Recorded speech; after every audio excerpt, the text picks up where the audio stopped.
नमस्कार दोस्तों, स्वागत है, अभिनंदन है जो stand my family YouTube channel पे। कैसे हैं? केम छो? मजामा मस्त रहिए, खुश रहिए, बिंदास रहिए, हंसिए और हंसाइए और रोज़ मेरे नए नए वीडियोज़ को देखिए। देखिए, सावन का दूसरा दिन है। ओम नमः शिवाय। मैं वीडियो डाल चुकी हूँ भगवान भोलेनाथ का, तो मैं दूसरा डालने जा रही हूँ। देखिए, हम आपको एक कहानी सुनाने जा रहे हैं। कहानी बहुत अच्छी है मगर सच्ची है, मार्मिक घटना है। ये अपनों की कहानी है, अपनों के बीच की कहानी है। हमारी कहानी है, आपकी कहानी है, हमारे लोगों की कहानी है, आपके लोगों की कहानी है।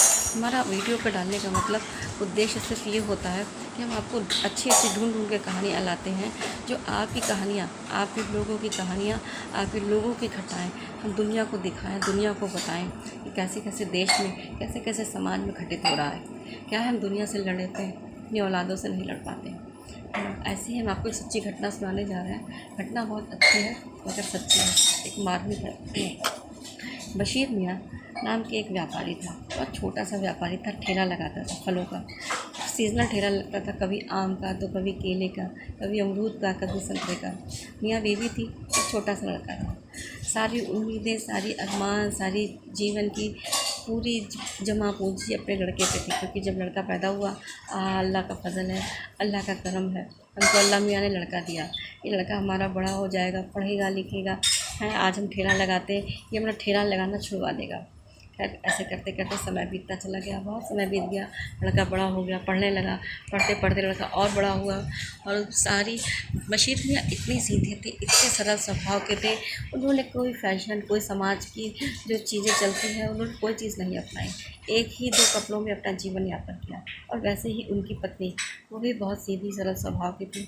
बस नमाज़ पढ़ती थी, दुआ मांगती थी, दुआओं में अपनों को याद करती थी, अपनों के लिए दुआ करती थी। पूरी ज़िंदगी उन्होंने केवल एक ही बुर्के में, एक ही साड़ी में गुजार डाली। समय बीतता चला गया। बस यह अपनी जो भी कमाते थे, फल लगा के बेचते थे, जो भी आमदनी होती थी उसका थोड़ा घर का खर्चा चलाते थे। बाकी बेटे की पढ़ाई लिखाई, जमा पूंजी बस जोड़ जोड़ के रखते थे कि बेटा हमारा बड़ा होगा, कब किस समय कौन सी ज़रूरत पड़ जाए पैसे की। खैर, अल्लाह के फजल से लड़का बड़ा हुआ, उसकी नौकरी लग गई। बहुत खुश हुए, हमारे बेटे की नौकरी लग गई है। बेटे ने कहा कि अब्बू तुम फल लगाना छोड़ दो। अब तो अब्बू ने कहा नहीं बेटा, अभी तो कम से कम जीवन है, अभी सांस मेरी चल रही है, अभी मेरे हाथ पैर चल रहे हैं। थोड़े दिन फल लगाएंगे, उसके बाद फिर तुम तो कमाने लगे हो, तुम्हारा सहारा हम बन जाएंगे। तो खैर, उस समय तो बेटे को बात अच्छी लगी, क्योंकि भाई उसके पिताजी थे। धीरे धीरे जैसे जैसे वक्त बढ़ता चला गया, लड़का जब सर्विस में अच्छा खासा आ गया, समाज में लोगों के सामने उठता बैठता, लोगों से बात करता, तो उसको बहुत हीन भावना होती कि हमारे पिताजी तो कुछ सड़क पर ठेला लगाते हैं, उसी सड़क पर हम निकलते हैं। उसने कई बार ये बात कही कि पिताजी ठेला लगाना छोड़ दो। नहीं, पिताजी बोले अरे बेटा, अब तक हम जब तक कमा रहे हैं तब तक तुम्हारे आसरे नहीं हैं, जिस दिन नहीं हाथ पैर चलेंगे फिर तो हम तुम्हारे आसरे हो जाएंगे। लड़के ने खुलकर नहीं बताया कि मुझे बहुत बेइज्जती होती है, मुझे बहुत एक गिल्टी फील होती है। लेकिन धीरे धीरे करते करते वो अपने शायद पिताजी को स्वीकारना भूल गया। बहुत ही कम पिताजी से बात करता, बहुत ही इग्नोर रहता, बहुत ही कटा कटा रहता, न माँ से बात करता, न पिता से बात करता। अचानक उसकी एक मुलाकात एक बहुत अमीर बाप की लड़की से हो गई। लड़की बहुत अमीर करोड़पति पिताजी की लड़की थी। लड़की को पैसे का बहुत घमंड था, और क्योंकि उसके पिताजी की कंपनी थी, उसी कंपनी में लड़की बॉस थी, और लड़का एक सरकारी गवर्नमेंट ऑफिस में एम्प्लॉय था। तो एक सरकारी नौकर और एक करोड़पति में बहुत अंतर होता है। वो तो उस लड़के ने कई बार भी उसको समझाने की कोशिश करी, बताने की कोशिश करी कि देखो मैं तुमसे बहुत प्यार करता हूँ, लेकिन हमारे बीच में एक रिश्ते की दीवार है, एक पैसों की दीवार है। तो उसने कहा नहीं, ऐसी कोई बात नहीं है, फिर हम तुमसे प्यार करते हैं। हो सकता है लड़की प्यार करती हो ना, या ना प्यार करती हो, उसको एक नौकर चाहिए हो, जो भी हो पता नहीं, लेकिन लड़का फ़िलहाल दिल से प्यार करता था। और कहते हैं ना, जब प्यार परवान चढ़ जाता है तो कुछ नहीं दिखता। एक बार क्या हुआ, लड़के का नाम शाहिद था और लड़की का नाम सायरा था। खैर, दोस्ती चल होती रही। लड़के ने अपने घर में बताया नहीं कि हमारी दोस्ती हो गई। तो लड़की ने भी क्या, वो तो उसके लिए तो रोज़ ऐसे लड़के आए गए होते हैं, है ना, वो तो ऐसे 50 लड़कों को खरीद लेती। क्या हुआ, एक बार लड़की ऑफिस में बैठी थी, उसने फ़ोन किया, शाहिद यार मेरा मन कर रहा है होटल में खाना खाने का, तो ऐसा कर तू आ जा। शाहिद आ गया। शाहिद के पास तो कोई गाड़ी थी नहीं, शायद बेचारा पैदल चला आया। जब आया तो लड़की अपनी ही कार से शाहिद के साथ में होटल गई, होटल में खाना खाया। सायरा के पास में लाखों का एक फ़ोन था, बहुत अच्छे अमीर बाप की लड़की थी, तो फ़ोन भी उसके पास बहुत अच्छा था। खाना खाते समय शायद फ़ोन इसकी टेबल पे छूट गया, होटल की टेबल पे छूट गया, क्या उसने छोड़ दिया हो, जो भी हो फिलहाल। होटल से जैसे ही निकली थोड़ी दूर पे उसके शाहिद के पिताजी का ठेला लगा था फलों का।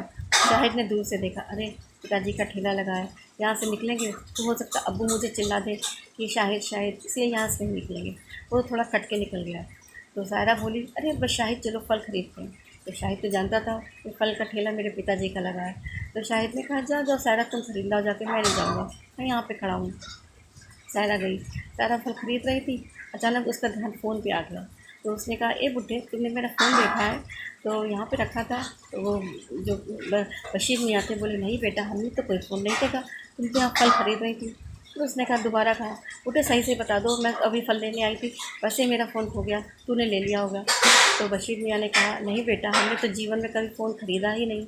अब मेरा बेटा बड़ा हुआ है तो हमने उसको एक फ़ोन खरीद के दिया, मेरे पास तो कोई फ़ोन नहीं बेटा, हम तो गरीब आदमी हैं, हम हमेशा उसूलों पे चले, चोरी चकारी हम जानते ही नहीं हैं। तो खैर दूसरे दो बार तो उस लड़की ने बहुत अच्छे से पूछा, लेकिन वो तो पैसे की गर्मी में थी ना, चकाचौंध में रहती थी, और फिर क्यों किसी को इतनी घास डालती। दीवार से चिल्ला पड़ी, ए बूढ़े, ए बूढ़े, तुमको तमीज़ नहीं है, इतने बदतमीज़ हो गए हो तुम, एक तो फ़ोन तुमने चोरी कर लिया, ऊपर से तुम हमसे जवान लड़ाते हो। तो वो फिर बशीर मियाँ ने सहज स्वभाव से कह दिया, नहीं बेटा, हमने कोई फ़ोन नहीं लिया। खैर उसने शाहिद को बुलाया, शाहिद शाहिद देखो आके, ये बुढ़ा कितनी बदतमीज़ी कर रहा है। शाहिद तो जानता था कि जिस आदमी को ये बुढ़ा कह रही है वो मेरा बाप है, वो मेरे अब्बू हैं, अब्बू जान है। शाहिद आया तो शाहिद चुपचाप खड़ा था। तो शाहिद के पिता ने कहा, देखो बेटा, हमने तो कोई फ़ोन नहीं लिया, हम क्यों तुम्हारा फ़ोन लेंगे। तो लड़की बोली, देखा इस शाहिद से कैसे सरलता से, कैसे ईमानदारी से बात करा। ऐसे ही बुढ़े बहुत बदतमीज़ होते हैं, जो बड़ी बड़ी चीज़ें चोरी कर लेते हैं और बहुत ही ईमानदारी का जामा पहने रहते हैं। शायद तभी चुपचाप सुनता रहा, खड़ा बेइज्जती, अपने पिताजी की बेइज्जती को सहता रहा। क्यों? क्योंकि वो एक अमीर बाप की लड़की के नीचे दब गया था। वो पैसों की चकाचौंध में भूल गया था कि वो रिश्ते क्या होते हैं। अपने पिताजी की अहमियत को भूल गया था, अपने पिताजी की गरीबी को भूल गया था, वो अपनी गरीबी को भूल गया था, पैसों में इतना दबा था। खैर उसने उस लड़की ने पिता बशीर मियाँ को बहुत सारी गालियाँ दी। तब तक पुलिस वाली है, पुलिस उधर से आती हुई दिख गई। उसने कहा, ए पुलिस वाले भैया सुनिए, इधर आइए। क्या हुआ मैडम? तो पुलिस उसने कहा कि देखिए, इस बुढ़े ने मेरा फ़ोन चोरी कर लिया है, अभी मैं केला और संतरा खरीद रही थी और देखिए इस बुढ़े ने मेरा फ़ोन चोरी कर लिया। शायद पुलिस वाले ने भी उसको बहुत गालियाँ दी और उसको कहा कि चलो तुम जेल चलो, जेल की हवा खाओगे तभी तुम्हें आराम मिलेगी। इधर बशीर मियाँ को उधर अपना ठेला छोड़ के बेचारे गाड़ी में जा ही रहे थे अब उसमें जेल की हवा खाने। और बशीर मियाँ को ये नहीं लगा कि उसको ये एहसास नहीं था कि उसका फ़ोन चोरी हुआ कि नहीं। उसने अपने लड़के को देखा और आंसू टपक रहे थे अपनी आँख से। क्यों? क्योंकि जिस बच्ची की परवरिश के लिए हमने धूप नहीं देखी, हमने छाँव नहीं देखी, बरसात नहीं देखी, हमने भूख प्यास नहीं देखी, हमने और हमारी बीवी ने एक कपड़े से जीवन गुजार डाला, आज वो लड़का आज दुनिया के सामने जब उसको हमारे लिए कुछ कहना चाहिए था तो दुनिया हमसे कहती रही और वो सुनता रहा। उसको ये तकलीफ़ हो रही थी, उसी बात पे उसके आंसू निकल रहे थे। इधर शायद वो जो लड़की थी सारा, वो भी खूब चिल्ला रही थी और पुलिस वाले तो वैसे भी बहुत चिल्लाते हैं। खैर चिल्ला ही रही थी वो। पुलिस चिल्लाते चिल्लाते उसको गाड़ी में बैठा के ले जाने लगे। जैसे ही ले जाने लगे, उधर जो होटल में, जिस होटल में सायरा ने खाना खाया था, वहाँ के जो मालिक थे वो फ़ोन लेके आए, क्योंकि वो लड़की बहुत करोड़पति बाप की लड़की थी। तो फ़ोन लेके आए, उसको सब जानते थे। तो उन्होंने कहा, अरे मैडम आपका फ़ोन तो मिल गया। तो उसने कहा, कहाँ मिला मेरा फ़ोन? तो कहा, आप खाना खा रही थी, मेरी टेबल पे छूट गया। तो लड़की बोली, ओह शिट, ऐसे मत्थे पे हाथ रख के बोली, ओह शिट, हमने तो बेकार ही उस बुढ़े को कह दिया। तो शाहिद बोला, देखा मैं तुमसे कह रहा था किसी भी बेकसूर को इतनी जल्दी ऐसे मत कहा करो। शाहिद ने तो कुछ कहा ही नहीं था, वो तो उसको एक्टिंग दिखा रहा था।